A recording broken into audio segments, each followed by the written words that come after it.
Check out the new Like a Dog shirt sticker pack right now. 3 stickers, a shirt, and a postcard on sale now at friendomarket.com.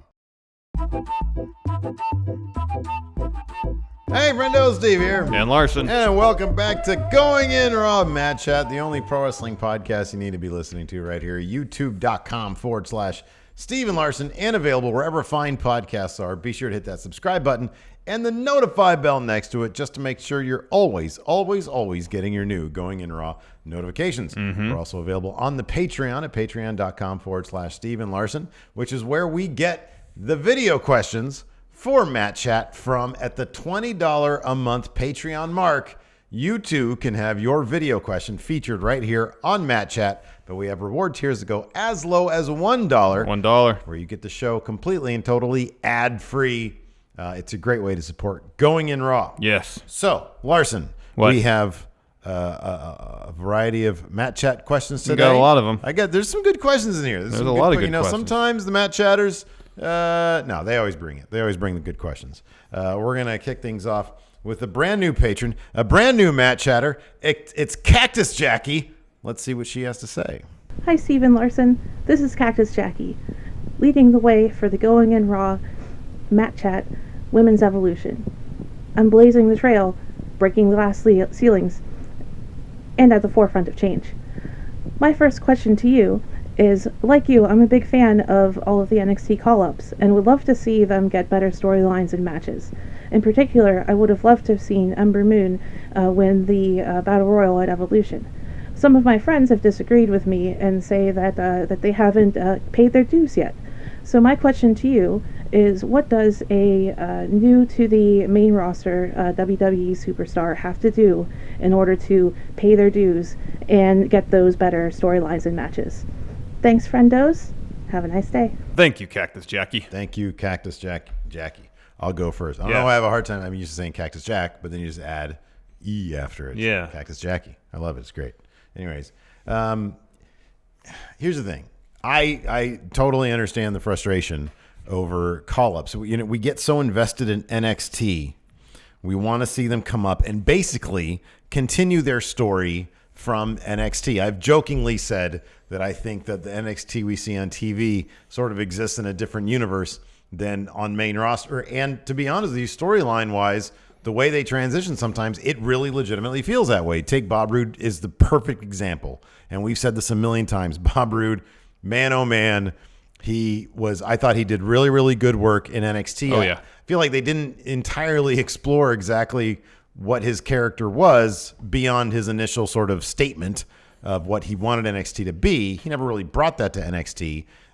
He went to main roster, and they turned him from a really effective heel into a really bland babyface, and they still have no idea what to do with him. The question is, what do you have to do to make sure they treat you right on main roster? I'll be honest, I'm not sure there's anything you can do beyond give it everything you have. You have to understand that NXT, what you do there, seemingly means nothing. You have to treat main roster like a clean slate, like a start over, like a do-over. You have to act as if NXT isn't even related to the WWE. I mean, there are certain situations like Asuka, for example, where they do play up her undefeated streak. However, as you've pointed out, when her arrival was imminent, nobody was scared of her. She was terrifying in NXT, and everybody was chomping at the bit to say, oh, I want to be first. I want to be first. No, everybody should have been. No, they should have been scared. Scared, exactly. So what you have to do is essentially act like you're trying to impress a brand new boss. You cannot get by. Well, you don't have to act like it. You have to impress. You have to impress a brand new boss. Exactly. Triple H has said that Vince has probably never watched an entire episode of NXT. Well, so what do you think? What dues do you have to pay? You're not incorrect. I agree with most of what you said, but in terms of impressing your brand new boss, you got to do what Drew McIntyre's been doing. Amen. Because when he debuted, he was paired with Dolph Ziggler, and we all thought, oh, great. What is that? Well, great. They're going to instantly bury Drew McIntyre. But pretty quickly, he established himself as a character 180 degrees from what he was in NXT. He took what they gave him, sunk his teeth into it, and transformed himself into this sinister heel, and it wasn't something as simple as he changed his approach in the ring, changed his cadence on the mic, changed how he carried himself. He went so far as to change how he approached basic, pretty simple mannerisms. I mention this example a lot. I don't remember the match. It was Dolph against somebody. He was in the background, and all he does is reach out and grab the ropes. He does it slow, menacing. Like at any moment he could spring forth, leap through those ropes, and deliver a claymore to whoever Dolph is wrestling.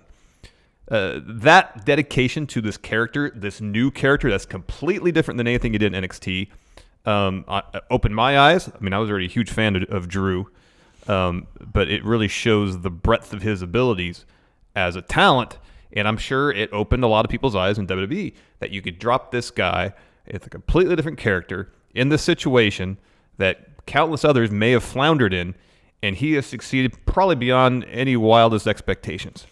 He's essentially top heel on Raw right now. Oh, he is. He's killing it. He's doing great work, putting on great matches. And that's not to say that other NXT call-ups haven't taken what they've been given and run with it. It's sometimes you're just saddled with crap. Well, Bob Roode got saddled with crap. I think, it goes back also to something that when I was lucky enough to interview Shinsuke Nakamura, and I asked him what the difference between NXT and main roster is, and he said, in NXT, I didn't have to change my style at all. We had time to plan out all these matches. When you're on the main roster, you don't have time for that, so you have to whittle these matches down to their basic essence. And you do have to change your style to the WWE style, which is whittling matches down to their basic essence. And I think that might be a learning curve for some wrestlers going from NXT. One thing that I'm kind of glad about with the Undisputed Era, obviously one of our favorites, is this latest turn for them in NXT, where they went from obviously pushing them almost towards face status. Like people were really, really loving the Kyle O'Reilly goofy air guitar stuff. They were really attaching themselves to it, and he still does that. Yeah. But when Bobby Fish came back, it's almost as if they sort of reset. Okay, we need to be dangerous heel. They even said that. Adam Cole said that in his promo when Fish came back. We're dangerous, and everybody needs to know that this is the dangerous place to be because of us. Because I think that's going to get them over with Vince when they hit main roster, probably after Mania. Yeah. Much more than, hey, look, we're cool guys. Yeah. That Vince really likes people who give it their all, their intensity. And I think if you're more of a threat, you can show that off more. That being said, now when Undisputed Era gets called to main, Borg baby faces. Wait, what's? Oh, yeah, I know exactly. Because it seems like Vince more often than not wants to do the opposite of what worked in NXT. Yeah. And there's instances like Drew where it works marvelously, and there's instances like Bob Roode where it's just not working. It doesn't fit to what he can do. And Drew's the kind of guy where I actually think he's actually much more interesting as a heel. Oh, heck yes. I mean, that can be said about a lot of people, but it's obvious that he gets more of a kick. He finds more interesting aspects of being a heel than a face, even though he did both, fantastic. Next up, we've got a Matt Chat Hall of Famer here, Josh Little. Let's see what he has to say. Who would benefit more with a win at Survivor Series? Becky or Ronda? Thanks, Windows. Thank you, Josh Little. Thank you, Josh Little. It's Becky. She has more to gain from a win at Survivor Series.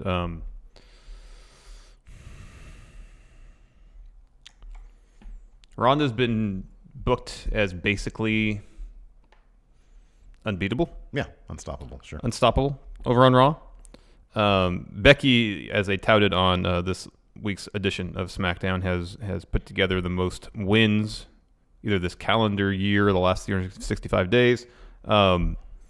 So she's on an impressive not really win streak, but she's been putting together a lot of wins. Nonetheless, Becky's not been booked as dominant as Ronda Rousey. And if they really want to establish Becky as the man, have her go over Ronda Rousey and really establish her as not just top star in the women's division, probably top star in the entire company. She is probably the most popular star on SmackDown. she's up there for anybody, as far as anybody in WWE. And if she beats Ronda, that place is going to explode. And it's going to send her to a whole nother level of stardom. Ronda, in terms of mainstream appeal, win or lose, it's not going to matter, I think, at Survivor Series. If she loses to Becky Lynch, I don't think how she's covered by the mainstream media in relation to her wrestling activities, that's going to matter at all. In that sense, and Becky is booked as a fairly dominant champion. A loss to her is nowhere close to an embarrassment for Ronda. So it's definitely Becky. If you want to establish Becky as top star, you have her go over Ronda. I'm going to try to make a case for Ronda now, because I pretty much agree with you, because what you said exactly. Ronda is their is golden goose an appropriate phrase? When, the company puts all their money into something and that thing is not going to lose. It's Ronda Rousey. Yeah. She's not going to lose. That being said, a case could be made that here's the thing about Ronda Rousey. I'm going to take the scenic route here. I believe in Becky Lynch's story through her career. I believe in her so much as a professional wrestler. She has done everything. She's hit every home run there is in the world of professional wrestling. She's proven herself time and time again. And that's why her title reign feels so much more precious. It feels so much more real. And, oh my God, are they going to take that title off her? I hope not. Where with Ronda Rousey, they're not going to take that title off her. Yeah. So there's a foregone conclusion there.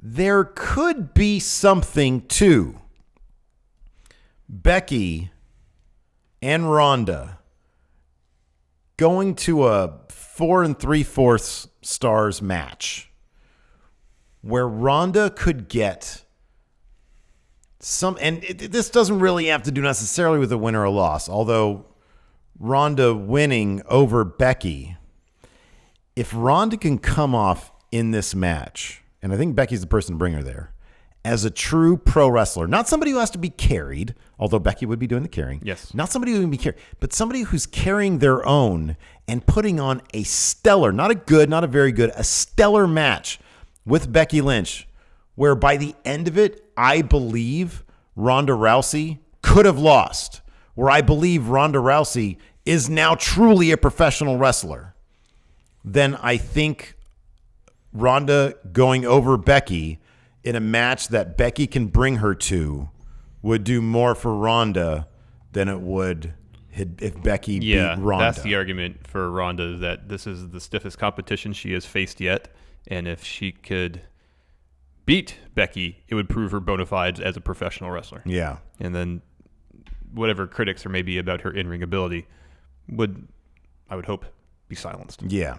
But I mean, that all kind of depends on just the match itself, not Yeah. necessarily the outcome. Yeah. But if she beats Becky, if they somehow pull off a match where, and I'm really interested to see if they're going to do this. I'm kind of on the fence in terms of, are they going to do like a scrub finish, or is this going to be like, I don't know, legit? Because I don't know. I mean, one thing about Becky is that, man, they have acknowledged that she is hot, that she is on a streak right now. So I don't know if they've determined already what that outcome's going to be, but man, oh man, I mean, they've got some decisions to make about that one, because you can't have a 12-minute match where Ronda just makes Becky tap out. I know. You cannot do that. No. You cannot do that. No.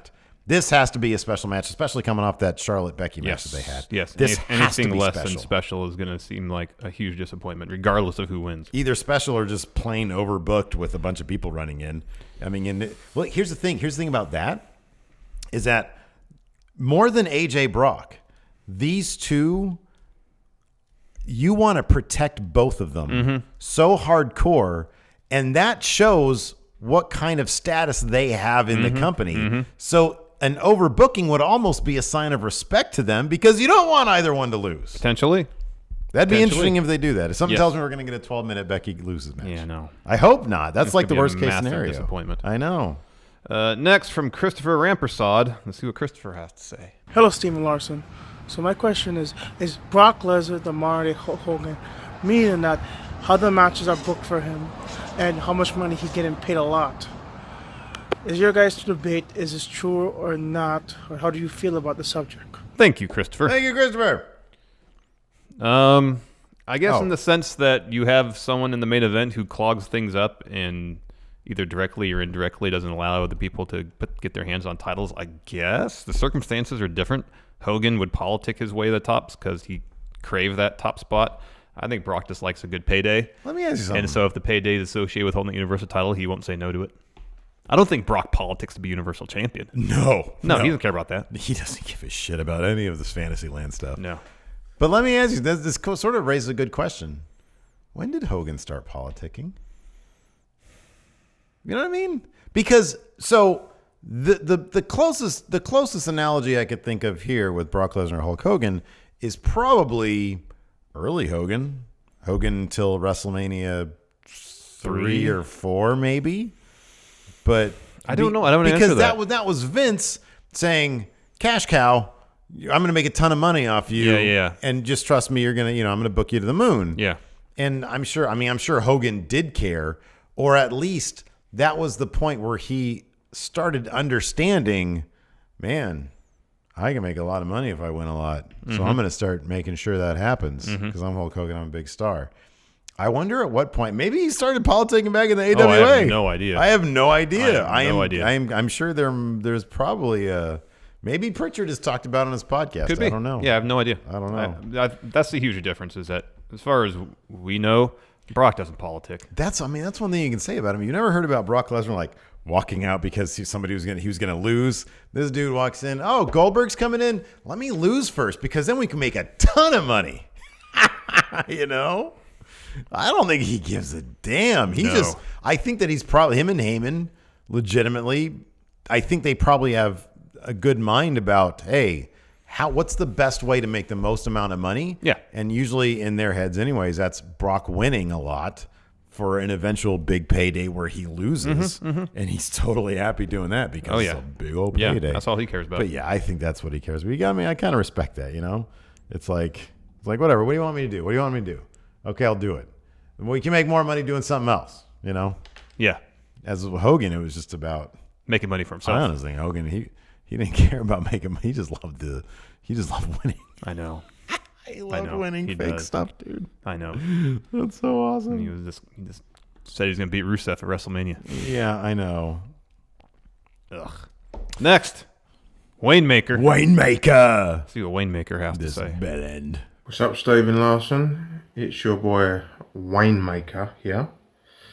Now, I want to talk to you about the Bullet Club and more specifically the relationship between the Elite and Bullet Club, because I've just finished listening to the Talk is Jericho with the Bullet Club where they basically distance themselves from that.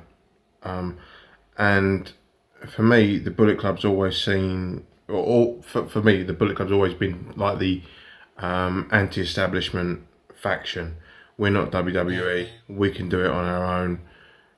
But in New Japan, and it's kind of like to the WWE. So when you turn up to a WWE show in your Bullet Club shirt, you're kind of saying, yeah, we know that we know wrestling and we know better. And when I heard them say, as a collective, they're moving away from Bullet Club, I felt that was a bit disrespectful, in the sense of All In wouldn't happen if they weren't in Bullet Club. They wouldn't have the name recognition if it weren't for Bullet Club, thinking about t-shirt sales and whatnot. And also, it's disrespectful in the sense of there's always been a torch passing in Bullet Club. So one person leaves, someone else comes in. Now they're leaving as a collective. I think it decimates Bullet Club, and that's what I feel is the biggest disrespect to that brand and that part of that franchise.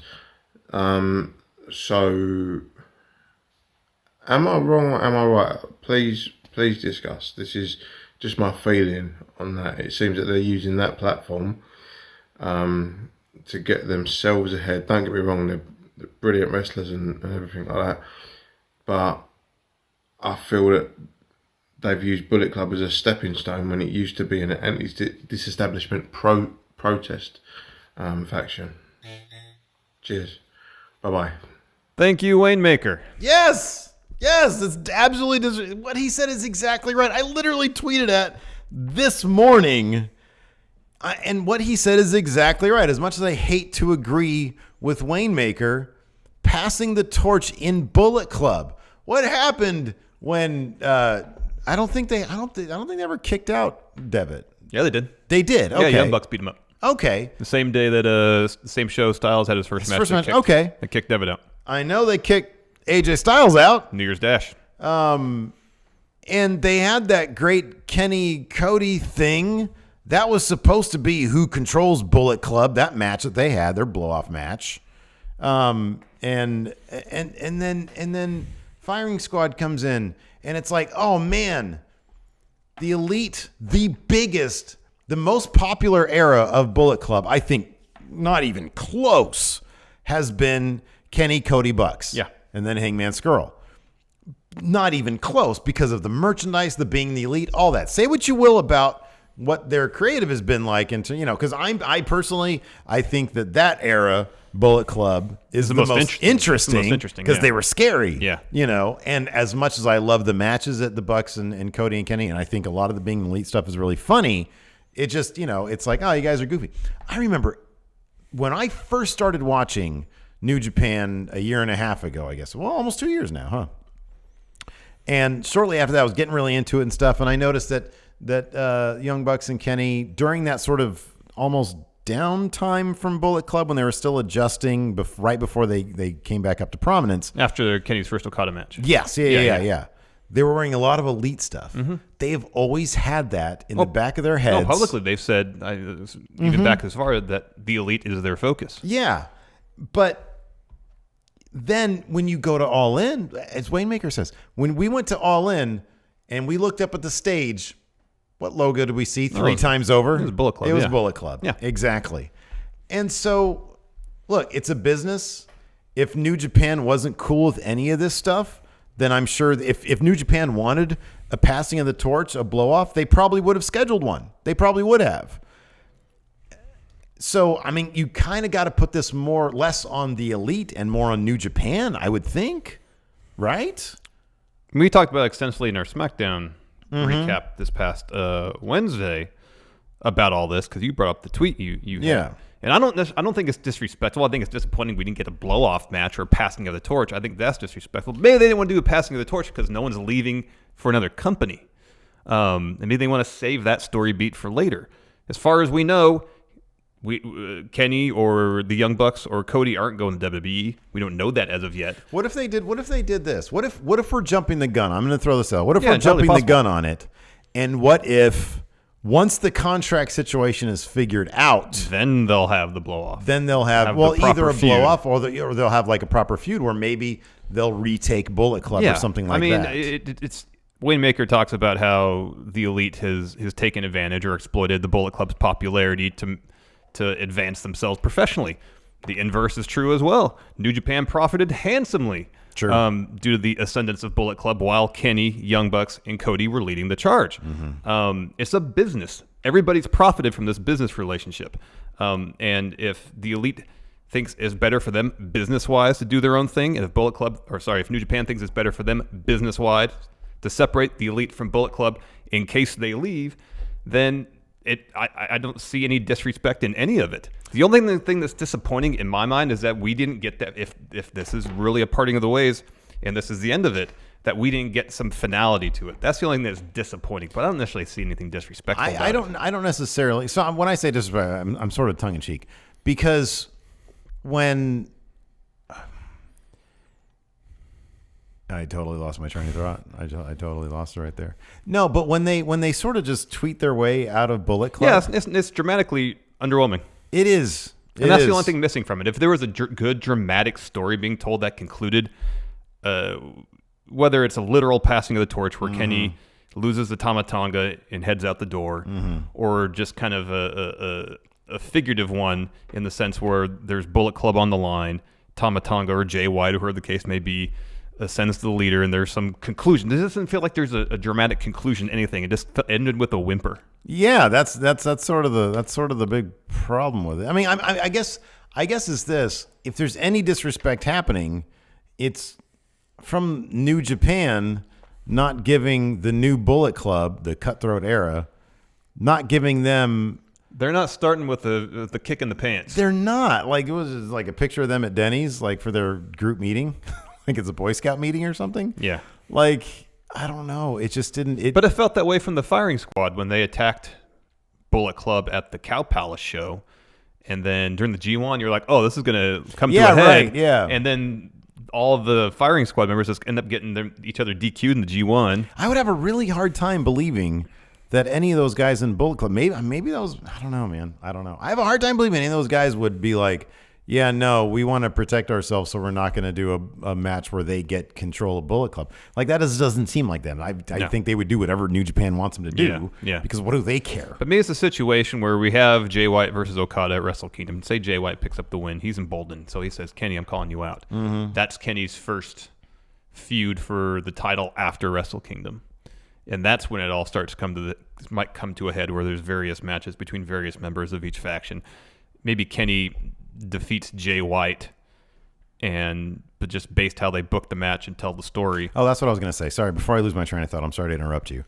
When Tama Tonga is on Twitter, this is the only disrespect that I might think of, and just hear me out here.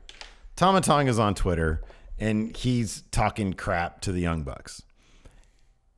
And I know it's Twitter, so it's so silly, but that's kind of how things go these days. Tama Tonga's talking crap to the Young Bucks, right? And how do they respond? Okay, thanks. That's funny, but it's also,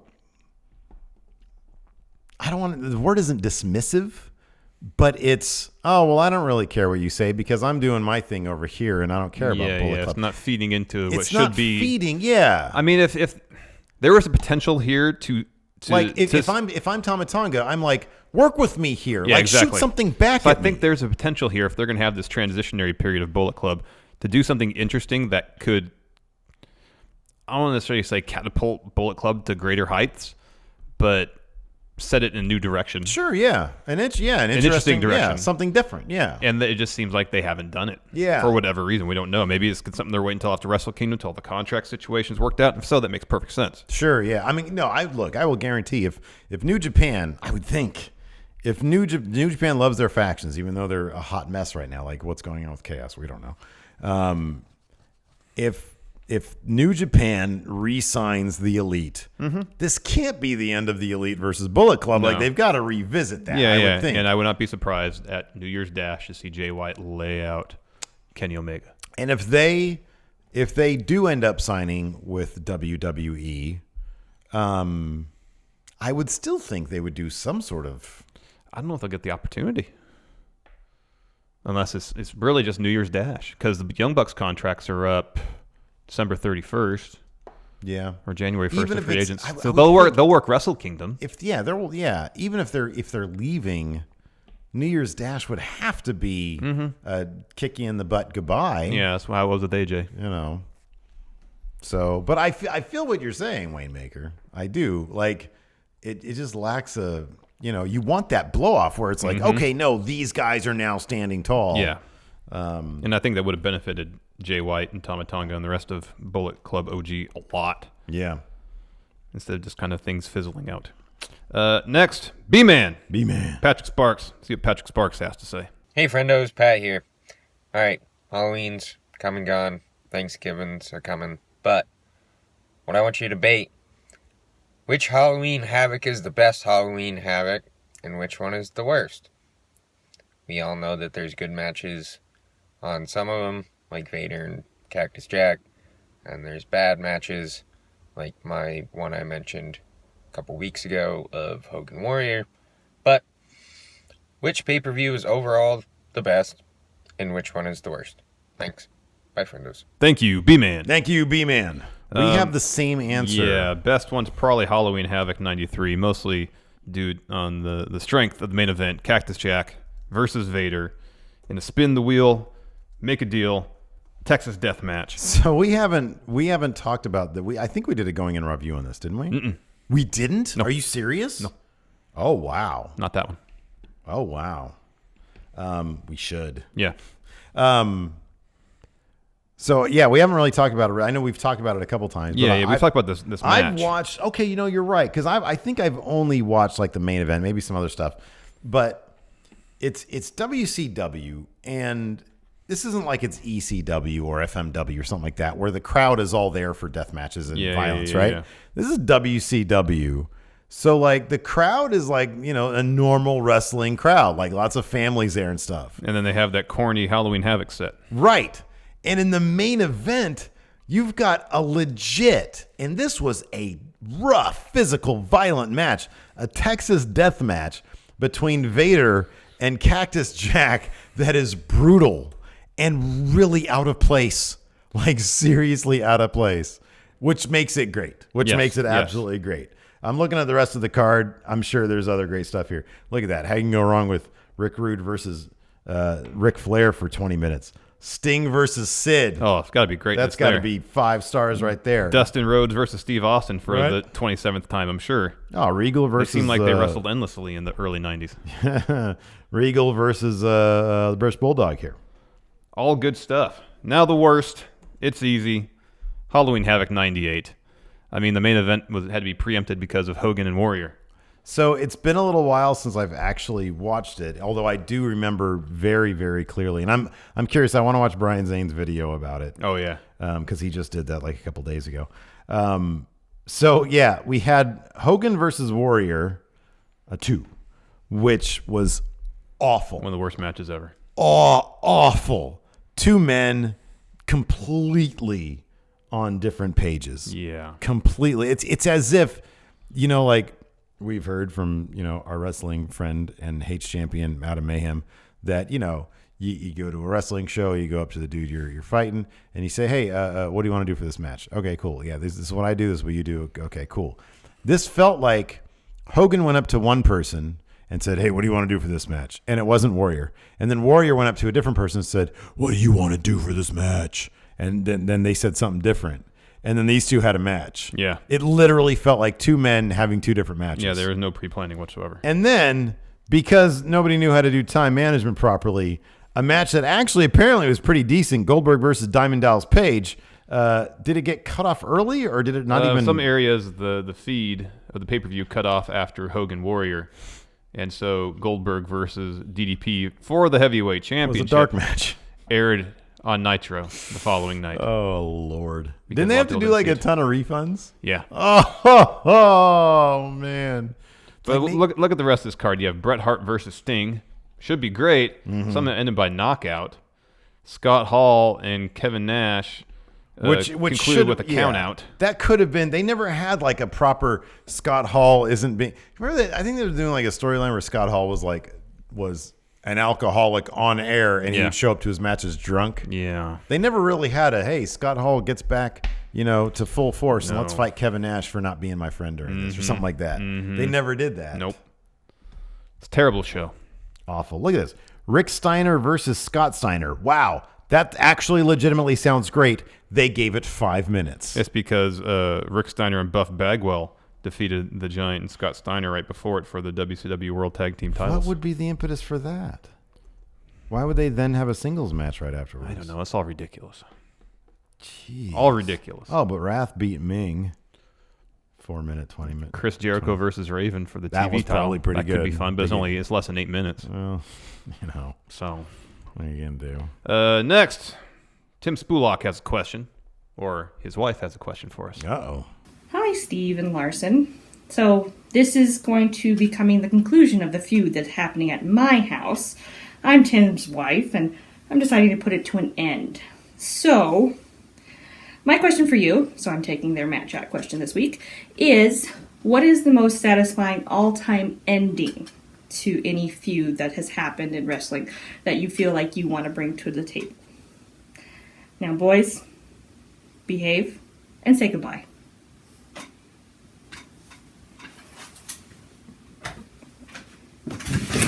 Thank you, Mrs. Spulak. Thank you, Mrs. Spulak. Man, friggin' what was the name, Sean? Yeah. He took a potato there from Yeah, Tim man. Spulak at the end. Those guys need to tranquil a little bit. Cool, chill out. Look, man, Just be cool. there's one blow-off match in the history of blow-off matches that gave such a definitive end to a feud. It went down in lore. This is one of the most important matches ever, the biggest blow-off match of all time, and the most appropriate fitting end to any feud ever. The Montreal freaking Screwjob, Survivor Series 1997, the Heartbreak Kid Shawn Michaels versus Bret Hart. It ended in a contract negotiation gone wrong when Vince line. McMahon, I know, and it's a damn good one, maybe your best, when Vince McMahon screwed over Bret Hart, Earl Hebner in on it, Shawn Michaels locks in sharpshooter, and before Bret Hart can say a word and get out of it, Earl Hebner says, ring the bell. He runs. The whole thing collapses. Shawn Michaels starts doing a terrible acting job of acting like he didn't know what was happening and acting like he was mad at Vince. Vince comes down to ringside. Get that damn belt. Get out of here. And freaking Bret Hart spits a big loogie at Vince, and it was all real. It was awkward. It was awkward as hell. Talk about the best blow off ever. Case closed. No, you're forgetting their true blow off is when Bret came back. Shawn was there. They patched up their differences and hugged in the middle of the ring. That's really the conclusion None of of their that. feud. No, because here's the thing. It happened on TV. It's totally canon. No. You can't ignore it. I can. You know why? Because neither person was the same individual.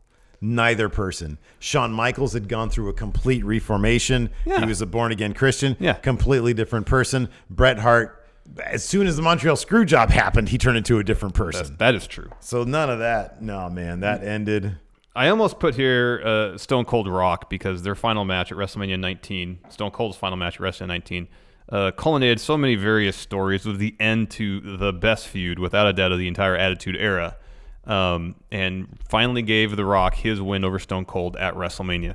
It wasn't the main event, wasn't for the title or anything, but it was still a good match to put an end to an awesome feud, and there was a really nice moment between the two of them after the match with The Rock, after pinning him. Whispered something in Stone Cold's ear. Very emotional. Nonetheless, I will go with Kazuchika Okada versus Kenny Omega.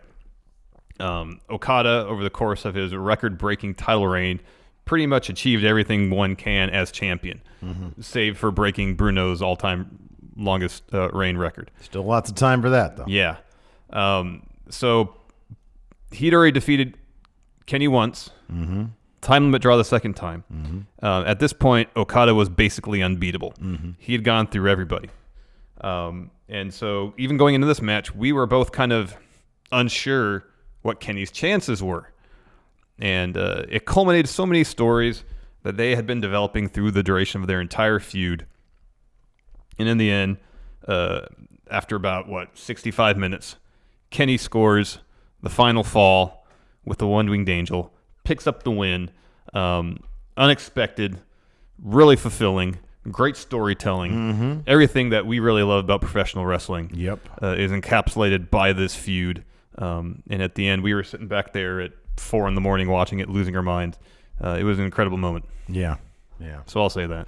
No, that's a good one. I also like, speaking of Bret Hart, I also like the conclusion of Stone Cold versus Bret Hart. Oh, yeah. I mean, you want your blow, and the same to be said for Omega and Okada. You want your blow off to really change, the wrestlers involved, be it in the case of the Montreal Screwjob for realsies, or storyline, yes, or kayfabe. And you saw that with Stone Cold and Bret Hart, but also obviously Okada Omega too. Yeah. We got Balloon Okada. It was great. Oh, it's fantastic. Good question, Mrs. Spulak. Yes. Next, Diesel, new Matt Chatter. Let's see what Diesel has to say. What's up, Stephen Larson? It's your boy Diesel. The first time Matt Chat question. Fantasy booking scenario. Intergender match between Daniel Bryan and Becky Lynch. Who gets booed? Have fun with that, y'all. Too sweet to Steve. Hearty handshake to Larson. And I'll holler at y'all later. Thank you, Diesel. Thank you, Diesel. And welcome to Matt Chat. Yes, thank you very much. You may be one day Matt Chat Hall of Famer as well. This one's tough. No one's more popular in WWE right now than Becky Lynch. And while you might be correct that with your answer, I'm not going to spoil it. Oh, my goodness gracious. Almost did. Oh, my goodness. I don't see anybody booing Becky Lynch under any scenario. Yeah. What did Bubba Ray say on his podcast or his radio show, whatever it is? Oh, like she had to kidnap Ric Flair or something and hold him hostage? That would be amazing. That's going to get her more over. Oh, man. Whereas I can see Daniel Bryan, because Daniel Bryan likes to play. He likes to be a heel. He has fun being the heel. Yeah, but at this point, everybody else would have fun with it, too. Yeah. So I don't feel confident about this answer because the way WWE booked this, if this match were to happen, it'd be a face versus face scenario. So Daniel Bryan wouldn't do anything heelish. But no one's going to boo Becky, so by default, I have to say Daniel Bryan. Yeah. I'm just going to break the answer mold. Nobody would know. Number one, people would be so geeked for intergender wrestling in WWE. So that's one thing you cheer over. B, everybody loves Daniel Bryan. Everybody loves Becky Lynch. Everybody would just be, oh man, are you kidding me? It'd be like Woodstock. It'd be a peace festival. They'd all just be, but except a lot of but it'd be like, some sort of cool metal act playing because everybody would like headbanging and cheering and stuff. Yeah. I don't know what they do at metal shows. I don't go to those. You should. But yeah. Nobody'd boo that. Probably not. Nobody'd boo anything. Probably not. No, you know what's funny about you mentioned Daniel Bryan. Maybe it could be right about Daniel Bryan though. We've never seen like a sinister heel Daniel Bryan. We've only seen mischievous heel Daniel Bryan. Which is really just a route to get over. Yeah, people will appreciate the entertainment factor of it. Again, he's great. It's like Kevin Owens. It's like Kevin Owens, Yeah. God, could you imagine a team of Daniel Bryan and Kevin Owens? It'd be spectacular. It'd be great. Next. Thank you, Diesel. Great question. Next, Fair Thabata. Did we get as a Match Chat question? We did. It's next. Hey guys, this week the Friendoverse wants to know, is it better for a little-known indie wrestler's career to be in a Mae Young Classic type WWE tournament and maybe win a match or two, but not get signed by WWE? Or is it better for their career to be a consistent character on Being the Elite? Now, not be part of the Elite, but like kind of be one of those background characters that's consistently on the show. Thanks, guys. Thank you, Fair Thabata. And Friendoverse. Yes. This is easy. It's Being the Elite. If you're on Being the Elite, look at SoCal Uncensored. Yeah. If you're on Being the Elite, your notoriety, your spotlight, more importantly, your payout, grows a lot through the roof. If you're in one of the WWE tournaments like the Cruiserweight Classic or the Mae Young Classic or the United Kingdom Classic, you can put that in your resume. They can put that in a poster. You can probably make a few more bucks. But if you're eliminated in the second round, no, it's being the Elite. Hold on a second. I'm going to take a look at the Cruiserweight Classic. There was only one. The field. I want to take a look at the opening field. The competitors who didn't end up on 205 Live, who weren't already huge stars. Yeah. Participants. Okay. Don't know who Alejandro Saez is. Him. Okay. The name Anthony Bennett looks familiar, but he showed up a couple times afterwards. Okay. Clement Petiot. Don't remember him. Petiot. Damac. I remember him. Damian Slater. Mm-mm. Okay. Jason Lee from Hong Kong. Kenneth Johnson from the United States. So let me ask you this: let's say Tyson Ducks. Yeah. Tyson Dukes. He was in the Cruiserweight Classic. I didn't know that. What do he goes on the Indies. He can put Cruiserweight Classic competitor Tyson Ducks. Yeah, sure. I'm sure that improves his payout. Ducks or Dukes? Oh, I don't know. Sorry. I don't know. Maybe it's Dukes. I thought it was Dukes. It could be. Totally wrong. It could be. Totally Who wrong. knows? Either way, I'm sure he can get a bit more money. He can put that in the poster. People might show up because it says WWE competitor. People also might say, you were in the Cruiserweight Classic? Yeah. Yeah, first round. Lost in the first round. Oh. Was it televised? Yeah. Yes. He's on the network. Right? But then if you're on Being the Elite, oh my God. Suddenly everybody knows who you are. That's rarefied air. Chanting your name. So it's definitely being on Being the Elite. Yeah. That question. Not even a question there. Next from Stephen M. Let's see what Stephen M. has to say. Conas Tatu friends because I'm Will Tukuma. It's your Irish linguistic expert Stephen M here with another match chat question. Now I've got a question for yourselves. Who should be pushed on both Raw and SmackDown out of all the underutilized players? For example, the Club or the Revival, or few jobbers like Ty Dillinger and Kerr Hawkins. So pick a jobber, a male single wrestler, a female single wrestler that's underutilized, and an underutilized tag team from both brands. Maybe pick a brand each, and tell me how you'd push them and how you'd plot them out to maybe win a title. Too sweet. Hearty handshake. Steve Shoulderly. Thank you, Stephen M. Thank you, Stephen M. I've lost track of who goes first. I'll go first. No, you go first. You're Raw. You're the A show. Man, okay. Jeez, where to begin? Steve's going to take Raw. I'll take SmackDown. I'll do this. I'll number one. It's Bobby Roode. Yeah,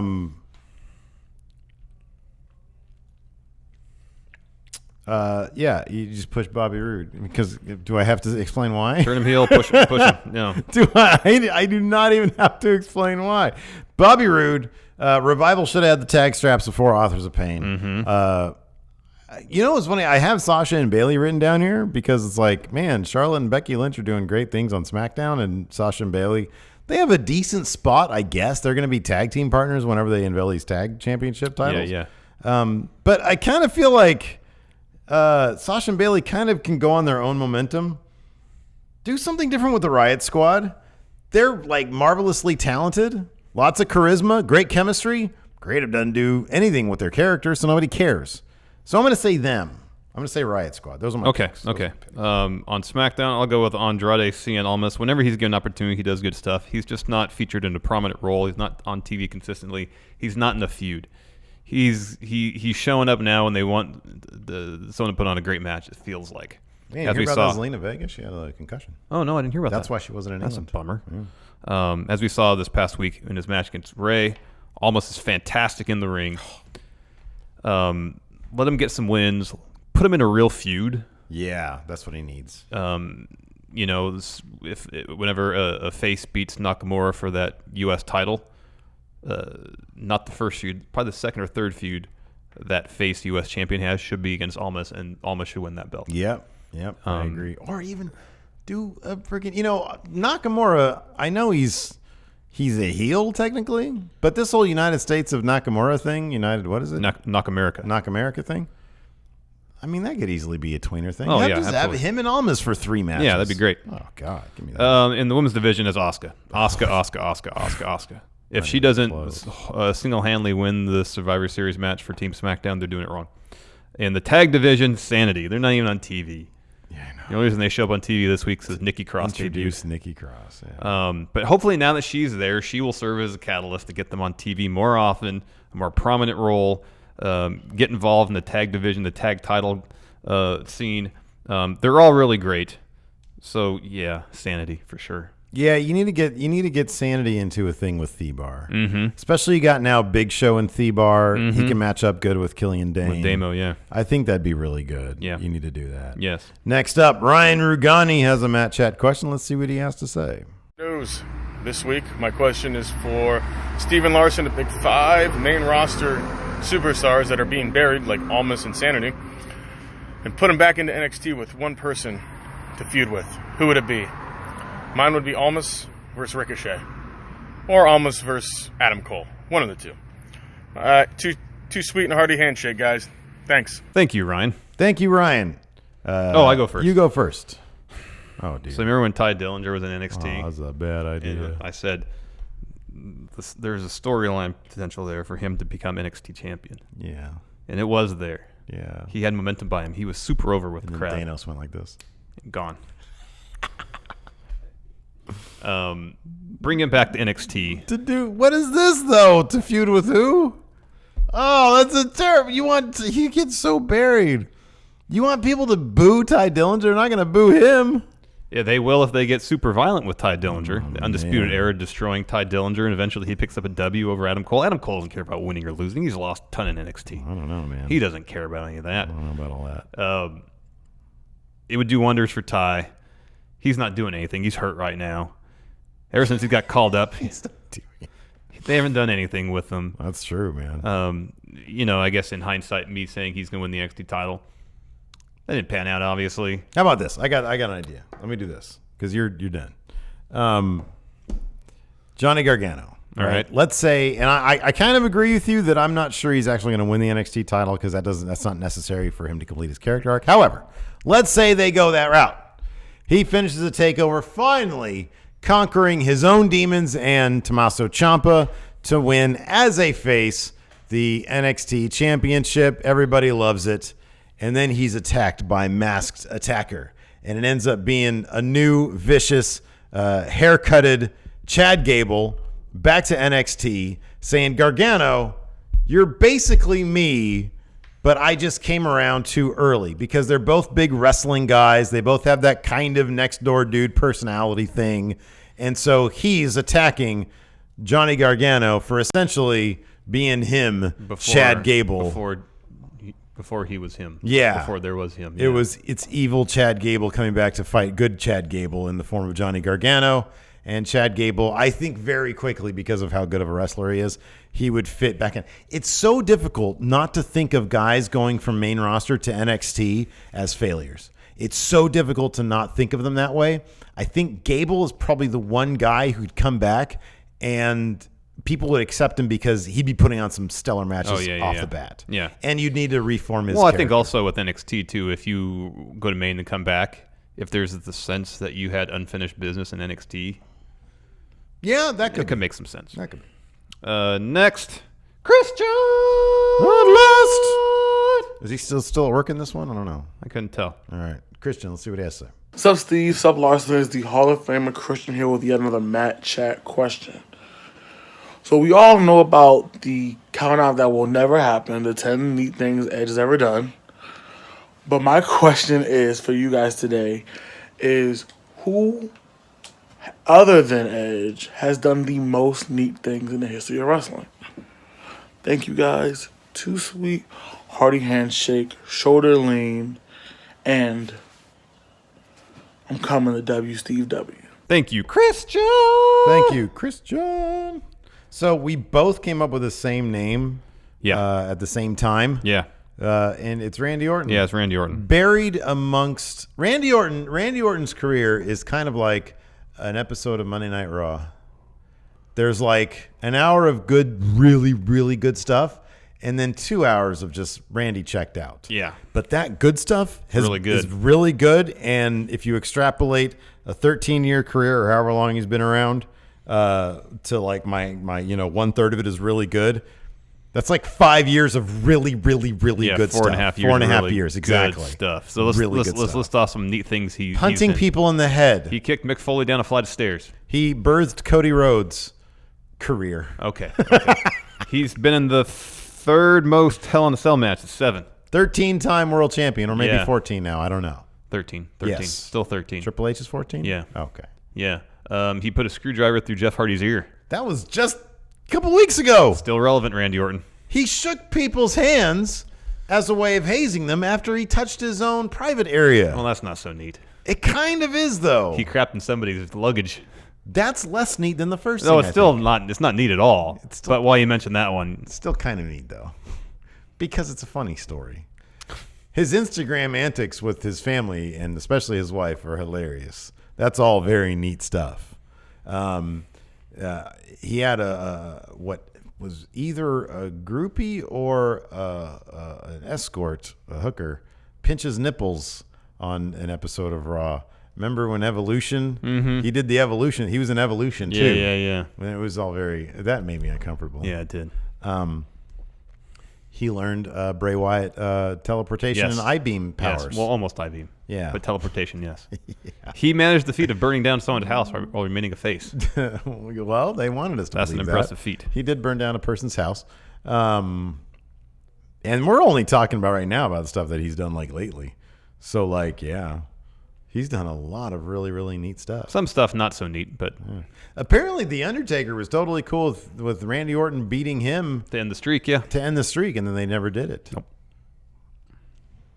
Randy Orton also, I think, tried to politic for Christian not to lose his title to Randy Orton. That's correct. That's really neat. And he's got the reputation for being an incredible safe worker. That's the neatest. A smooth... botch-free worker. So he can be trusted in the ring. Boy, he's done a lot of neat things. He has done a lot of neat things. You know who else has done a lot of neat things, but I'm not going to get into them, that you got to sort of... Dolph Ziggler. Yeah, he has. He's done a lot of neat things. One of the greatest Money in the Bank cash-ins ever. Yeah. Yeah, he's done a lot of neat things. Yeah. Next, Jeffrey Nguyen. See what Jeffrey has to say. So hearing the Brood's theme song again got me thinking, who made the better theme songs? Jim Johnson or the CFOs? Thanks, friendos. Thank you, Jeffrey. Thank you, Jeffrey Nguyen. Oh, man. I'll go first. All right. Look, man. As much as I appreciate the legacy of Jim Johnston, of the Stone Cold theme, of the DX theme, of Jericho's theme, they're all great. Give me the new, give me the now, give me the CFOS dollar signs, guys. Look at all the instant classics they're pumping out. Velveteen Dream. You got Lars Sullivan. I freaking love that song. Yeah. You've got the song that geeks us both out when we hear it, the Undisputed Era's theme song. I thought you were going to say Lana's theme. It's a good one. I like that one a lot. Lana's theme. You've got Alistair Bliming. They did do that. That's a collaboration. Yeah, that's a collaboration. Alistair. Oh man, that's great. That's really good. You know, like Asuka's Ember Moons. Yeah, those are good. Whoa. I kind of feel like CFOs. They're kind of like ELO in my mind. Oh my! Give me it. But there is a wide variety of tunes that they're pumping out. I know, but amongst the various genres they dabble in, I don't really feel like there's a whole lot of difference between them. Jim Johnston has created some of, if not the most classic, memorable, and timeless wrestling themes ever. Do we know? Do we know? Because there was some overlap there. Do we know who did the trifecta of Kevin Owens, Seth Rollins, Dean Ambrose? We do not. They all sound very similar, though. Because whoever did those ones, whoever isn't that person, wins. Because you're right. They came in around the same time-ish, a little bit, and they all sound the exact same. So whoever did those, let me see if I can find out. Yeah, find out while I'd make the case. I mean, you mentioned it. Stone Cold's theme, timeless. The Rock's theme, timeless. DX's theme, timeless. Some underrated cuts. Triple H's first theme, fantastic. The Brood's theme, awesome. Yeah, Brood's really good. And the thing about they don't really sound dated per se for the most part. DX does a little bit because they got the guy rapping over the guitar stuff. It's kind of the new metal thing. That's a little dated. But like the Brood's theme, we heard it on SmackDown a couple weeks back. It's like, oh man, this still sounds pretty fresh. This sounds like it could have been written not that long ago. CFOs, huh? Damn. You know, they were just starting out at the time. Oh, okay. It was the beginning. Jim Johnston wins. Jim Johnston. Oh, man. No, you know what? There's a third answer here. The greatest person to write theme songs in WWE history, Lemmy. Oh. Evolution and then Triple H. He's got two Lemmy themes. Yeah, that's right. Next, Bobby Mincy. He returns. He's returned. Let us see what Bobby I Mincy knew you'd return. has to say. Hey, Steven Larson. Bobby Mincy back with a Matt Chat question. Steven Larson, let's say Jay Lethal finally gets his just due and is finally offered a contract to WWE. I want you two to decide on what would probably be better for him and more entertaining for us and just overall best. Jay Lethal showing up as Jay Lethal or Jay Lethal coming in as Black Machismo. Let me know, guys. Too sweet, hearty handshake, shoulder lean, everything else. See you guys. Thank you, Bobby Mincy. Thank you, Bobby Mincy. Here, I love Jay Lethal doing the Macho Man thing. It's hilarious. The issue is, in WWE, when you have a comedy gimmick, what's the ceiling? Low. Yes. Jay Lethal, he's an incredibly talented competitor. And if he were to come in just doing the comedy thing, he'd be mired in the mid-card at best, never really achieving what he probably could just being Jay Lethal. Let me ask you something. So just be Jay Lethal. What's Jay Lethal's ceiling? U.S. champ. That's about what his ceiling is as a comedy act. That's a comedy act ceiling also. Here's the thing. I love Jay Lethal. I love him. When he's not doing the comedy stuff, he's a bit on the boring side. I haven't seen a lot of Jay Lethal. I haven't seen a lot of them. What I've seen, the Macho Man stuff is flipping like dead on. Perfect. Oh, it's hilarious. Yeah, it's great. There's another thing about that though. If that were his entire gimmick, it's funny and it's fun in bits. But if that's all he did, no, like the novelty would kind of get old. Look, you're right. You're absolutely right. I'm just saying, it's just funnier to think that if Jay Lethal came to WWE and had a 3-year run as Black Machismo and that's all he did and then left, that would be the biggest head scratcher ever. That would be something else. Oh man, Zach S. Oh, Matt Chat Hall of Famer Zach S. Let's see what he has to say. What's good, Steve Larson, many friendos out there? It's your official friendo-verse, Matt Chat Hall of Famer, Zach S. Coming at you with another Matt Chat question. Question this week is, in 2 to 3 years, what I saw is going to be projected to be Roman Reigns' time being out. Which one of these two superstars from NXT would you say at the time would be Universal Champion and would feud with Roman Reigns better? Velveteen Dream or Adam Cole at that time? Who would you feel feud with him better? Thanks, boys. Thank you, Zach S. Thank you, Zach. I hear tell he had all-you-can-eat steak for his 18th birthday. Steak is good. Yeah, man. He's got his whole life ahead of him now, and he started off with all-you-can-eat steak. I wonder if there's any place around here that has all-you-can-eat steak. That sounds delicious. And there's a quality steak. Well, dude, can you ask for one and get the other? Yeah, you have to. If I'm eating all I can eat steak, I want good steak. Yeah, I don't want tough meat. I don't think anybody has. Because all I can eat steak, it's not going to be a whole heck of a lot. Nobody has premier select all you can eat I want steak. USDA choice. All you can eat. You're gonna be paying a lot of money for that. That's fine, as long as I know I'm getting good stuff. All right. I think it's Velveteen Dream. The thing about Velveteen Dream is that people will totally be cool booing him, and nobody's gonna boo Roman Reigns. You want a situation where Roman Reigns isn't his return is gonna be so precious. Nobody's gonna boo him. Nobody's gonna want to boo him. But you introduce Adam Cole into the equation. Oh, I don't want to boo Adam Cole. I've got Adam Cole here. He's the best. He's select. Mm-hmm. So I can't boo him. Mm-hmm. So what can I boo? Well, Roman Reigns is here. I used to boo him all the time. He's fine now. He's healthy. I'm going to boo Roman Reigns. You don't want that. You don't want that. Mm-mm. So you want Velveteen Dream because people are like, oh yeah, he can be kind of a prick sometimes, even though he's so interesting and he's so good. I'm cool booing him. He doesn't seem to care. I'm going to boo him, not Roman Reigns. I'm going to go off script here because you're right. No one's going to boo Adam Cole. Perfect call-up from NXT to feud against Roman Reigns. Lars Sullivan.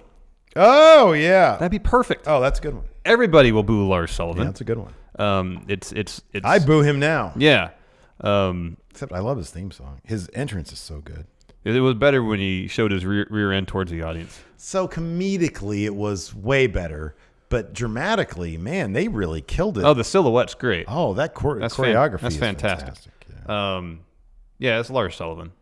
Bring up Lars Sullivan, have him be Universal Champion, feud against Roman Reigns. Reigns beats him. Everybody cheers. Next, Devin the Dude. Devin the Dude. See what Devin has to say. Hey, friendos, it's Devin the Dude here with another Matt Chat question. My question is about TLC. I would like to think what matches you think are going to be at the show. I don't know who Becky's going to face. I mean, I'd be shocked if it's Charlotte after this whole crisis of confidence storyline that they're trying to do on SmackDown. But I want to hear what you guys think is probably going to be some of the card and some of the projected matches. But let me know, guys, and stay strong, brothers. And hey, look, Steve, it's a Star Trek effect. That's for you, brother. Devin the Dude out. Thank you, Devin. Here's one thing that needs to happen at TLC. Miz needs to become WWE champion. Oh, wow. That needs to happen. Oh, at TLC, not a Royal Rumble. Wow. Yeah. Interesting. Yeah. It probably will be at the Rumble, but TLC. Make it happen at TLC. That'd be crazy. Yeah, I could see that. Because I feel like if it happens at the Rumble, then he's got what? 3-month reign. Give him the extra month. Mm-hmm. Give him a 4-month reign. Okay. He's champion. That's good. Oh, I like that. I think another rematch. He and AJ can have a rematch at the Rumble. That's good. And then if they're going to do AJ, Shawn Michaels ever for Mania, they can start down that road. Have Daniel Bryan win the Rumble. I don't really have anything beyond that. Well, who's Becky? Who should Becky face at TLC? Because we had originally thought that it was going to be Becky versus Charlotte in like a TLC match. Made all the sense in the world. But they seem to have finished with that feud. Yeah, and in retrospect, after seeing that last woman standing Oh, it's match, great. You don't want to try to top that. No. Because you can't. I mean, do you want to do Asuka this early? Because I don't want. No, you want to keep Asuka away from that because she's going to lose. You want to keep Becky Asuka at Mania maybe, but then you don't want Asuka losing 2 years in a row at Mania. Hey, you know what? What about this? They had Mandy Rose turn on the entire women's division. Becky Lynch versus Mandy Rose. I want to see what Mandy Rose can do. Maybe Becky Lynch can make a real pro wrestler out of her. All right. You know? All right. Maybe outside of the box. I'm really bummed out though. I really like Absolution together. Me too. I don't want them to break up. Same. That'd be a drag. There'll probably be some sort of Dean Ambrose, Seth Rollins match here too. Yeah, that seemed. Yeah, I was gonna say that too. For the Intercontinental title, maybe. Although Dean shouldn't really care about titles. No, but he should care about hurting Seth Rollins. Exactly. And Seth Rollins covets. It's the workhorse title. We have also a text question from Nemo of the Freak Legion. She says, how many members does it take to turn a tag team into a faction? And how many members is too many members for a faction to have? 3. 3 is the number to turn a tag team into a faction. New Day is a tag team. They're in the tag team division. And a faction. They are not a faction. Yeah, they are. No, they are 3 is not the number. a faction. They are a tag team. 3 is the It number. is 4. No. Because 3 these days, what's the bar? It's a tag team. What's Sanity? A tag team. Well, Nikki Cross is in there. It's 4. That's a faction because they have Nikki Cross. So a faction is a tag team, a guy and a gal. And then the most you want is a mid-carder also. So that's 5. And so if you add another person there, what the hell are they going to do? Although I guess these days, if 2 is a tag team or 3 is a tag team, like I said, you got 3, you got a woman for the women's division, you got a main event dude, and you've got a mid-card guy. So I guess you could have 6 and be okay. 7's too much. 6 is the limit, the upper limit. 6 is the upper limit. 6 is absolutely the most. But it also depends on who is members of faction. Main eventer, mid-card, women. Well, I mean, you don't want, for example, like the NWO when they started bringing everybody in. There was main eventers and there was lower card people. It was just a mishmash of people from around the card. Ooh, but hold on a second. What? Now the upper limit's 8. Why? Think about it. Main eventer, mid-card. Yeah. Tag team, okay? Women's division. Yeah. Women's tag. All right. Now you've got 8. That's All what right. we've done with Slow Wolfpack. That's why it's the most dominant faction in fake wrestling. Yeah. 8 maybe. I was going to say 6, I think is the upper limit, but it depends who's in it. If they're all kind of on equal standing, you could have more. Because Slow Wolfpack is because it has, look, you've got Undertaker main event. Yeah. Baron Corbin mid-card. And Money in the Bank, so he's like upper mid-card. Yeah. Women's tag team, Drew Dean. And then Shayna Baszler. Shayna Baszler. That's 7. No, 8. You're right. It all kind of depends on who's in there. You don't want to, if they're all kind of on equal standing. Roughly. You can't have 2 main eventers. You shouldn't have 2 singles women's competitors. Well, that's what I'm saying. Yeah. Just like all across the board, it'd be kind of on equal You footing. shouldn't do that. No. Yeah. Everybody needs their own division to dominate. Yeah, yeah. If you start crossing over, then they're going to want to like fight each other. But that could be interesting. It doesn't make sense though. No, it never made sense is how they created the NWO and they want to create like a splinter promotion. So would members of the NWO just wrestle each other? Yeah, you never could wrap your head around that. That doesn't make any sense. I just chose to completely forget about it. But they also had like a pay-per-view with like a toilet throne. That didn't make any sense either. They also rode into a pay-per-view on garbage trucks. It really is just the perfect metaphor for everything WCW. Yeah. Anyways, that's it for us. That's it for Matt Chat. Thanks so much for tuning in. $20 at patreon.com/Stephen Larson gets your video here on Matt Chat. Hey, $1 does it. Not that you won't get on Matt Chat for $1, but you get to watch the show ad-free, and you're super supporting Going In Raw with $1 a month. Patreon.com/Stephen Larson. Tell your friends. Till next time. Talk to you guys later. Bye.